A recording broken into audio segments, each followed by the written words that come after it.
Hello friends, welcome back to my channel. दोस्तों, आज की इस वीडियो में मैं आपको बताने वाला हूं, अगर आपके पास रोब्लॉक्स में ये एरर आ रहा है 275, तो आप इस एरर को कैसे इजीली रिमूव कर सकते हैं अपने पीसी में से। तो इस वीडियो में मैं आपको यही बताने वाला हूं। तो बहुत सिंपल है, आप इस स्टेप को फॉलो कीजिए।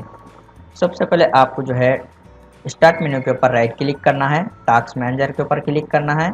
उसके बाद यहाँ पर बैकग्राउंड में आपके पास जो भी अननेसेसरी ऐप्स अगर रन हो रहे हैं तो जैसे कि यहाँ पर आप देख सकते हैं, ये रियूट क्लाइंट एप्लीकेशन है, ये बैकग्राउंड में रन हो रहा है। तो मैं इसको जो है यहाँ पर सेलेक्ट कर राइट क्लिक करना है, एंड टास्क के ऊपर क्लिक कर देना है। तो इसी तरीके से आप जो है बैकग्राउंड में जो भी एप्लीकेशन रन हो रहे हैं तो आप उसको क्लोज कीजिए। उसके बाद आप टास्क मैनेजर को क्लोज कीजिए।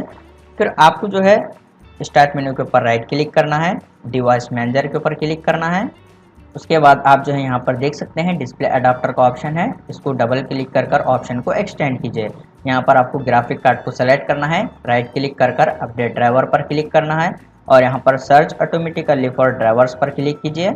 उसके बाद आप इसको क्लोज कीजिए। फिर से आपको ग्राफिक कार्ड को सेलेक्ट करना है, राइट क्लिक कर अपडेट ड्राइवर पर क्लिक करना है और यहाँ पर browse my computer for drivers इस वाले ऑप्शन पर आप क्लिक कीजिए। और यहाँ पर आप देख सकते हैं let me pick from a list, इस वाले ऑप्शन पर आप क्लिक कीजिए।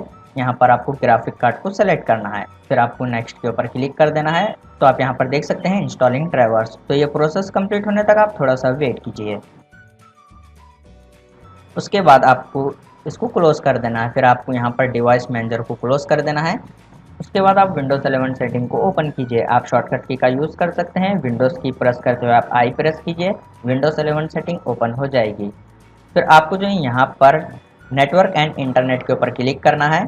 उसके बाद आप यहाँ पर देख सकते हैं एडवांस नेटवर्क सेटिंग, आप इस पर क्लिक कीजिए और यहाँ पर आपको नेटवर्क रीसेट के ऊपर क्लिक करना है। उसके बाद आपको रीसेट नाउ के ऊपर क्लिक कर यस के ऊपर क्लिक कर देना है। ऑल विंडोज नेटवर्क सेटिंग जो है रीसेट हो जाएंगे। फिर आपको यहाँ पर सिस्टम के ऊपर क्लिक करना है। उसके बाद आपको स्क्रॉल करना है, यहाँ पर ट्रबल शूट के ऊपर क्लिक कीजिए, अदर ट्रबल शूटर पर क्लिक कीजिए। फिर आपको जो है यहाँ पर इंटरनेट कनेक्शन का ऑप्शन है, आप इस पर रन के ऊपर क्लिक कीजिए। तो ये प्रोसेस कंप्लीट होने तक आप थोड़ा सा वेट कीजिए। तो ये प्रोसेस कंप्लीट हो गया है। उसके बाद आपको इसको क्लोज कर देना है। फिर आपको जो है यहाँ पर सेटिंग को क्लोज करना है। विंडोज़ के सर्च बार में आपको टाइप करना है कंट्रोल पैनल। उसके बाद आप इसको क्लिक कर ओपन कीजिए। उसके बाद आपको यहाँ पर नेटवर्क एंड इंटरनेट पर क्लिक करना है। यहाँ पर नेटवर्क एंड शेयरिंग सेंटर पर आप क्लिक कीजिए और यहाँ पर लेफ्ट साइड में आप देख सकते हैं चेंज अडाप्टर सेटिंग, इस वाले ऑप्शन पर क्लिक कीजिए। उसके बाद आपको यहाँ पर इंटरनेट को सेलेक्ट करना है, राइट क्लिक कर प्रॉपर्टी पर क्लिक कीजिए।